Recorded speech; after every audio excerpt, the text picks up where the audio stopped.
ওং নমঃ ভগবতে বাসুদেবায়। শ্রীমদ্ ভগবদ গীতা ত্রয়োদশ অধ্যায় প্রকৃতি পুরুষ বিবেক যোগ। হরে কৃষ্ণ। আজ আমরা প্রকৃতি পুরুষ বিবেক যোগের ৮ এবং ৯ নম্বর শ্লোক দুটি শুনব।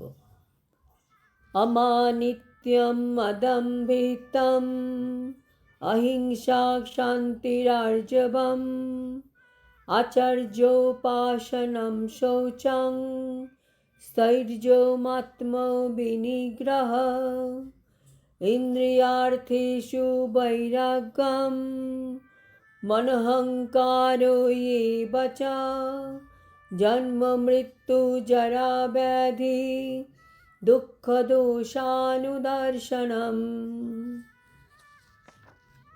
অনুবাদ: অমানিত্য, দম্ভ শূন্যতা, অহিংসা, সহিষ্ণুতা, সরলতা, সদ্গুরুর সেবা, শৌচ, স্থৈর্য, আত্মসংযম, ইন্দ্রিয় বিষয়ে বৈরাগ্য, অহংকার শূন্যতা, জন্ম মৃত্যু জরা ব্যাধিরূপ দুঃখাদিতে দোষ দর্শন, এই সমস্তই হচ্ছে জ্ঞান, আর এর বিপরীত সব কিছু হচ্ছে অজ্ঞান।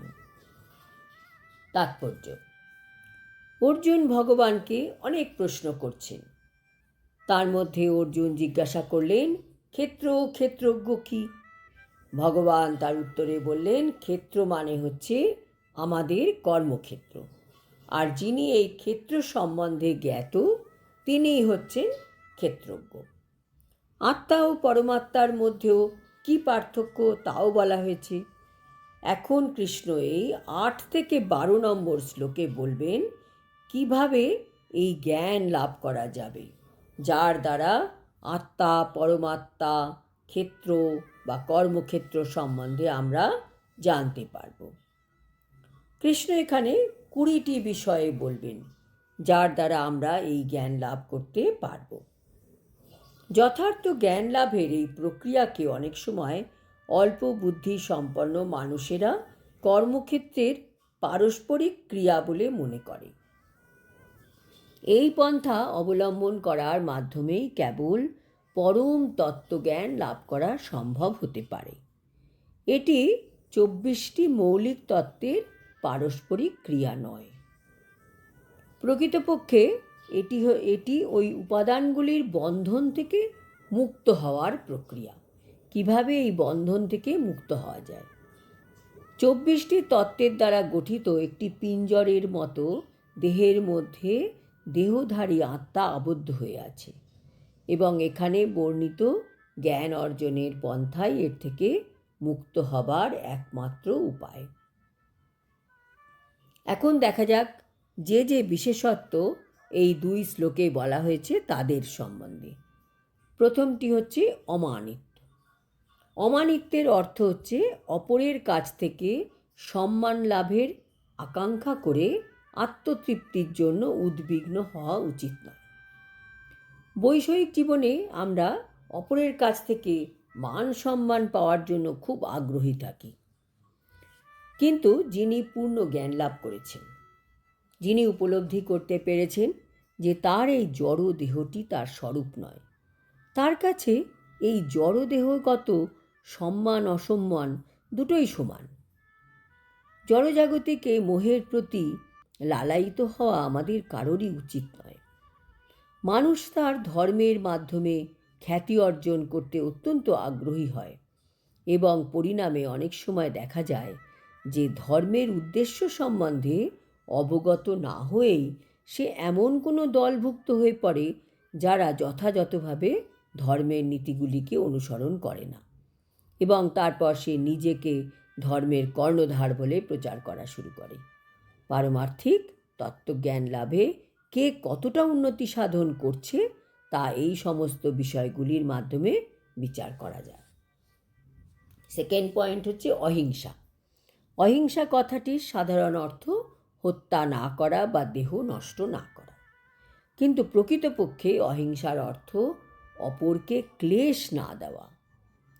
অজ্ঞানতার প্রভাবে সাধারণ মানুষ জড় জাগতিক জীবনে আবদ্ধ হয়ে পড়েছে এবং তাই তারা নিরন্তর সংসার দুঃখ ভোগ করছে। সুতরাং মানুষকে যদি পারমার্থিক জ্ঞানের স্তরে উন্নীত না করা যায়, তাহলে হিংসার আচরণ সে করবে। সাধারণ মানুষকে যথাসাধ্য তত্ত্বজ্ঞান দান করতে হবে। তার ফলে তারা দিব্যজ্ঞান লাভ করে এই জগতের বন্ধন থেকে মুক্ত হতে পারবে। সেটিই হচ্ছে অহিংসা। আর ক্ষান্তি বা সহিষ্ণুতার অর্থ হচ্ছে অপরের কাছ থেকে অসম্মান অথবা অপমান সহ্য করার ক্ষমতা। কেউ যদি যখন পারমার্থিক উন্নতি সাধনে ব্রতী হয়, তখন অনেকেই তাকে নানাভাবে অপমান করতে পারে বা অসম্মান করতে পারে। সেটি স্বাভাবিক, কারণ জড়জগতের ধরনটাই এই রকম। এমনকি প্রহ্লাদের মতন একটি শিশু, যিনি 5 বছর বয়সে পরমার্থ সাধনে ব্রতী হয়েছিলেন বলে তার পিতাই তার ভক্তির পথে সবথেকে বড় শত্রু ছিলেন এবং নানাভাবে তার অনিষ্ট করার চেষ্টা করেছিলেন। তার পিতা তাকে হত্যাও করতে চেয়েছিলেন, কিন্তু প্রহ্লাদ তার সমস্ত অত্যাচার সহ্য করেছিলেন। পারমার্থিক জীবনে অগ্রসর হওয়ার পথে নানা রকমের এইসব প্রতিবন্ধকতা আসতে পারে, কিন্তু সেগুলি আমাদের সহ্য করতে হবে। তারপরের পয়েন্ট হচ্ছে সরলতা।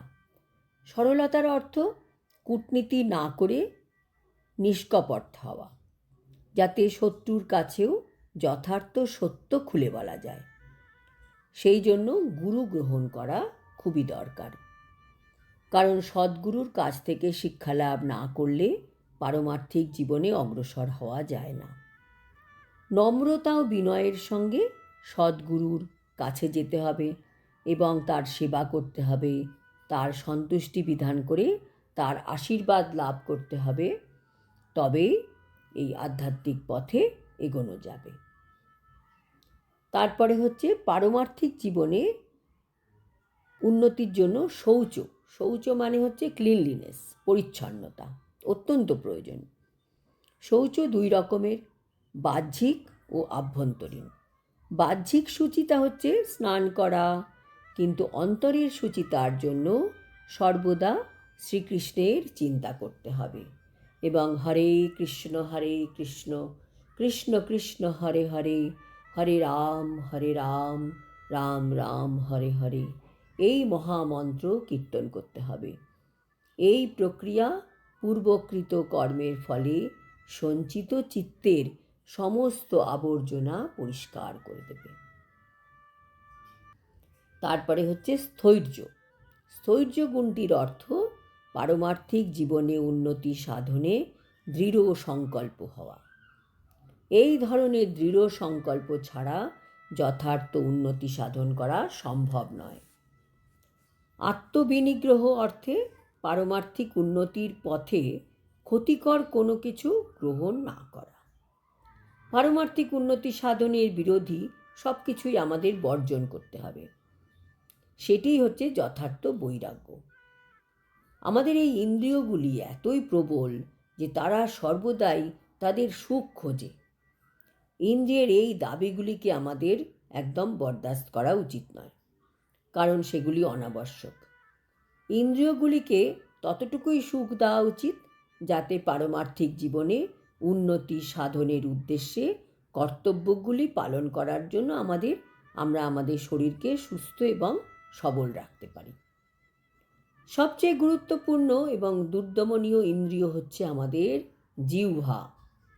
কেউ যদি জিহ্বাকে জয় করতে পারে, তাহলে অন্য ইন্দ্রিয়গুলি জয় করার পূর্ণ সম্ভাবনা থাকে।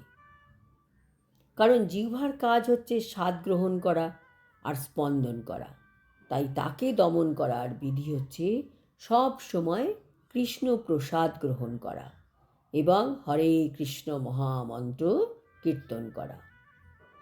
আর দর্শনেন্দ্রিয় চক্ষুকে জয় করার পন্থা হচ্ছে শ্রীকৃষ্ণের অপূর্ব সুন্দর রূপ ছাড়া তাকে আর কিছু দেখতে না দেওয়া। তার ফলে দর্শনেন্দ্রিয় চক্ষু আমাদের সংযত হয়। তেমনি শ্রবণেন্দ্রিয়কে সর্বদা কৃষ্ণ কথা শ্রবণে আর ঘ্রাণেন্দ্রিয়কে শ্রীকৃষ্ণের চরণে অর্পিত ফুলের ঘ্রাণ গ্রহণে নিযুক্ত রাখতে হবে। এটি ভক্তিযোগের পন্থা।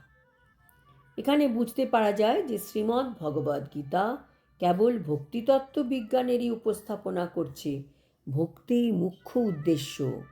ভগবদ্গীতার কিছু নির্বোধ ভাষ্যকারেরা ভগবদ্গীতার ভ্রান্ত ভাষ্য রচনা করে পাঠককে বিভ্রান্ত করে। কিন্তু ভগবদ্গীতার ভগবদ্ ভক্তি ছাড়া আর অন্য কোনো বিষয়ে উল্লেখ করা হয়নি। অহংকারের অর্থ জড় দেহকে নিজের স্বরূপ বলে মনে করা। জড় দেহটিকে স্বরূপ বলে মনে না করে আমাদের আত্মাকে আমাদের স্বরূপ বলে মনে করা উচিত। অহংকার থাকবেই, মিথ্যা অহংকার বর্জনীয়, কিন্তু যথার্থ অহংকার বর্জনীয় নয়। বৈদিক শাস্ত্রে বলা হয়েছে অহং ব্রহ্মাস্মি, আমি ব্রহ্ম, আমি আত্মা। এই আমি হচ্ছে আত্মানুভূতি, এবং এই আত্মানুভূতি আত্মোপলব্ধির মুক্ত অবস্থাতেও বর্তমান থাকে। আমি সম্বন্ধে এই অনুভূতিকে বলা হয় অহংকার। কিন্তু এই আমি যখন জড়দেহে আরোপ করা হয় তখন তা হচ্ছে মিথ্যা অহংকার। কিন্তু আত্মানুভূতি যখন বাস্তব বস্তুতে বা আত্মাতে প্রয়োগ করা হয় তখন সেটি যথার্থ অহংকার। জন্ম মৃত্যু জরা ব্যাধি সম্বন্ধীয় দুঃখ দুর্দশার কথা বোঝার চেষ্টা করা উচিত। বিভিন্ন বৈদিক শাস্ত্রে জন্ম সম্বন্ধে বর্ণনা করা হয়েছে। জন্মের পূর্বে মাতৃজঠরে শিশুর অবস্থান যে কত দুঃখময়, শ্রীমদ্ ভাগবতে তা অতি স্পষ্টভাবে বর্ণনা করা হয়েছে।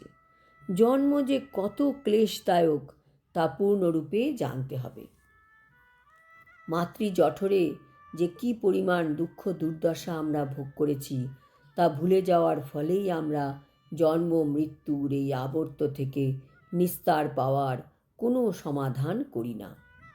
তেমনি মৃত্যুর সময়েও নানা রকম যন্ত্রণা ভোগ করতে হয়, এবং প্রামাণিক শাস্ত্রাদিতে তারও বর্ণনা আছে। আর জরা ব্যাধির যন্ত্রণাদায়ক অবস্থা সম্বন্ধে প্রতিটি জীবেরই প্রত্যক্ষ অভিজ্ঞতাও আছে। কেউই ব্যাধিগ্রস্ত হতে চায় না, কেউই জরাগ্রস্ত হতে চায় না, কিন্তু তবুও এগুলির হাত থেকে কি নিস্তার পাওয়া যায়? যায় না। জন্ম মৃত্যু জরা ও ব্যাধিগ্রস্ত জড়জীবন যে দুঃখময় তা বুঝতে না পারলে পারমার্থিক উন্নতি সাধনে প্রেরণা পাওয়া যায় না। আজ এই পর্যন্ত। বাকি বিশেষত্বগুলি আমরা জানতে পারব শ্লোক 10, 11 এবং 12 থেকে। হরি ওম তৎসৎ। হরে কৃষ্ণ।